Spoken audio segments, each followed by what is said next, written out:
Things that help me focus. If there are two things that people tend to notice about me, compliment me on, or characterize me by, it's that I'm disciplined and particular, for better or for worse, lol.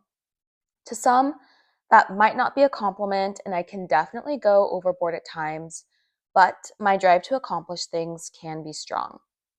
I experience burnout just like everyone else, but when I do have the energy to tackle a project, there are a few key things that help me stay focused and on track.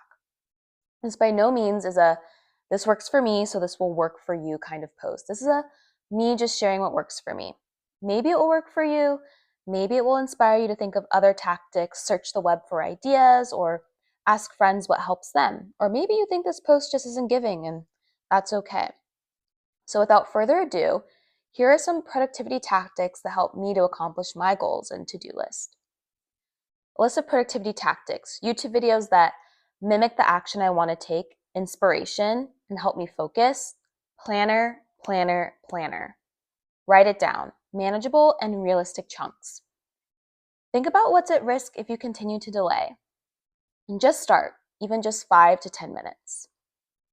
So, hopping into more about the YouTube videos. There are basically two instances where I use YouTube videos to motivate myself. When I need to do personal laptop work, like writing this blog post, and when I need to clean. If I'm doing work on my laptop, I like to watch a study with me video or some kind of scenic ambiance, like the ones where there's a nice cabin in the forest and you can hear birds chirping, rain, or jazz in the background. It really just depends on my mood. If I haven't done any focused work in a while, or if it's something I really don't want to do, I usually start with a study with me video or a video where someone is taking the action that I need to do but don't want to do. I find it so motivating to watch someone getting the thing done that I'm trying to do. It puts me in the if they can do it, so can I mindset.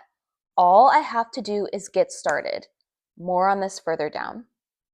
Check out my Study With Me playlist on YouTube below. Hopping into more about the planner. How much can you get done? I personally feel that the key to using a planner is getting a sense of how much you can realistically get done in a day. And not just how much can you get done, but how much you can get done while feeling balanced, not overwhelmed, and actually wanting to return to your to-do list the next day. I've personally found this to be especially helpful if the amount of things on my to-do list feels insurmountable. What answering how much you can get done looks like for me. One thing that helps me with identifying how much I can get done is being very honest with myself about my daily capacity. I found that I can usually finish about 4 things in a day while still allowing myself some downtime. There are times to push this and grind, but that's not the topic of this post. 2 of those things are relatively simple, but I still write them down because 1, I don't always want to do them, and 2, on busy days, I can forget. And because they're so simple, they're usually the first things to get dropped if I don't intentionally prioritize them when life gets busy.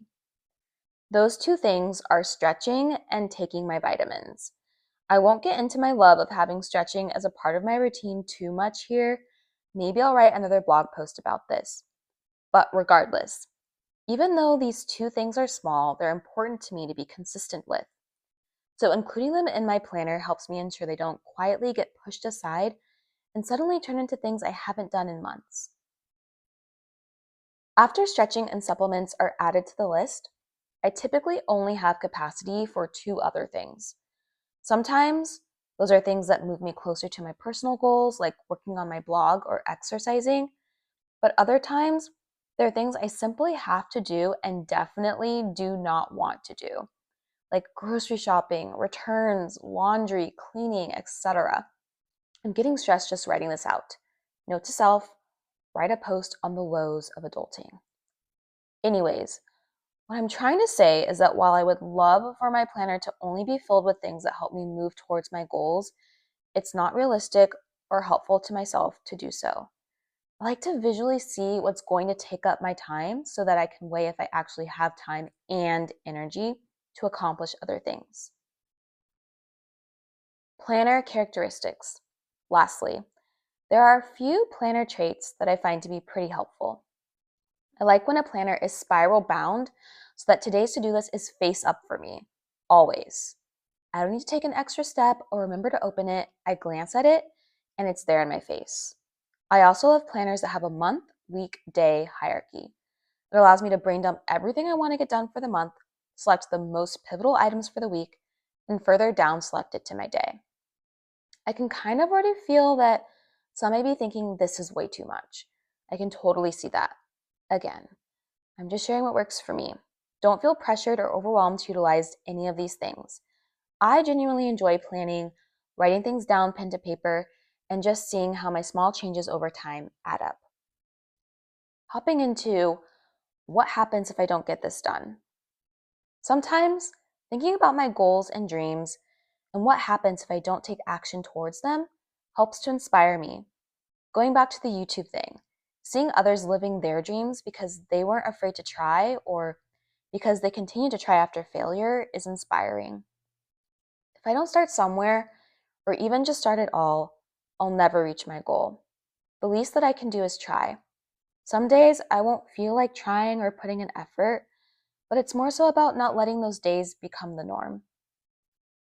Hopping into just start. This is the hardest one. Sometimes I feel like there are no tips and tricks. I just have to start. I really don't want to do the thing, but I'm the only one who can do the thing. And the task just feels absolutely daunting. Sometimes I find that once I start, I feel a little bit more motivated to get the task done. The task doesn't feel as overwhelming anymore. Once I've started, I sometimes find that since I've already put some time in, I want to continue it. Sometimes I have to set a timer for 10 minutes, and that's all I do for the day. Sometimes I don't schedule any plans for the weekend so that I can do the task on my time. Having the flexibility and the freedom to do the task anytime I want can feel supportive, whereas having plans can make me feel overwhelmed and restricted. It's like, okay, I have to get this thing done between 2 p.m. and 4 p.m. because I have plans in the evening. I need to get my chores done in the morning so I don't live in filth. However, there are other times where having time restrictions to get things done is a motivator. It just depends how I'm feeling and what phase of life I'm in.